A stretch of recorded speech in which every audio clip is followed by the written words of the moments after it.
Hello everyone, I hope you're doing well. Today, Justin, Catherine, Thomas, Estevina, and I will be presenting our research study. Our study delved into an intriguing question. Can we, as students, predict NHL games outcomes more accurately than randomness? Moving on to the heart of our study, we explored two key questions based on our main topic. Is it possible to overcome the randomness in NHL game betting? And is there a correlation between our gender and our betting success? To address these, we analyzed bets from a randomly selected sample of games on which each of us predicted outcomes independently. As expected, our predictions varied widely. Our findings showed that gender does impact betting success and that randomness significantly affect the outcomes in phasing the unpredictable nature of sports betting. For the statistical units, our study only has one, the individual games. In fact, each game is a unit of analysis since the outcome of each game is being predicted. As for the data collection methodology, we used a list composed of 187 professional games, all in the timeline of the project. We then used an Excel formula that randomly selected a specific number of games happening between two specific dates. We then independently bet on each game in a separate document before all adding it into one table. That strategy ensured that the team members were solely betting based on their personal knowledge. In fact, all bets were placed based on logic and previous performances of the team, subtracting the emotional factor of each student. Additionally, we refrained ourselves from using popular trends. To do that, we only allowed ourselves to search for information directly on the NHL.com site, since it is the most credible source for raw statistics on NHL games. Thus, every team member was on equal grounds to bet. Furthermore, the five binary variables used in the study in order to calculate the betting accuracy of each team member holds the value 1 if the bet is accurate and 0 if it's not. Laura, Justin, Thomas, Estevina, and Catherine had betting accuracies of 42, 52, 63, 55, and 42% respectively. The average proportion of accurate bets by all the subject is 0.51, so 51.05%.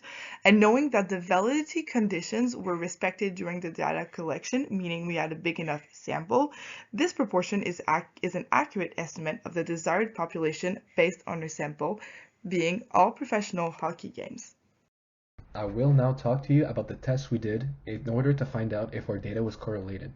To understand if any of the students were significantly better or worse at making predictions, we used a statistical method known as the Welsh test. This test is quite useful in this situation because it doesn't require the group to have the same numbers of observations or the scores to be spread out in the same way across groups to be accurate. Our results are the following. The first notable information that we can see with the Welsh test is the F-value. The F-value in our test, which calculates the variance in between the groups, is roughly 1.24. If the F-value is close to 1, it suggests that the variability in the NHL games predictions among the 5 students isn't much greater than what we would expect by chance alone. The p-value is about 0.30. This number tells us whether our results are statistically significant.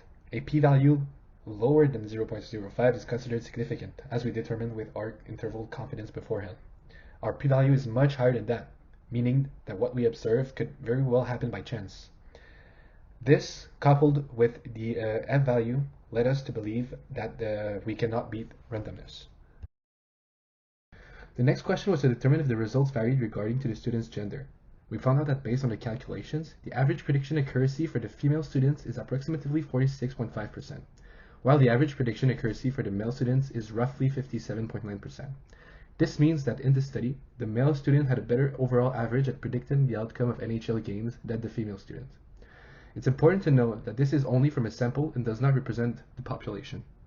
Despite efforts to minimize sampling bias during data collection, our research faced challenges including observer bias from personal preferences, limited data access leading to potential biases, and time constraints that narrowed our sample and reduced study completeness. To conclude, our research indicates a marginal edge over random chance in NHL game predictions with a 51.05% success rate, yet lacking statistical significance. Gender appeared to affect bet accuracy, with men outperforming women by roughly 10%. In simpler terms, sports outcomes are so unpredictable that it's hard to consistently guess them right. Our use of the Welsh test confirmed that our predictions were not much different from random guesses.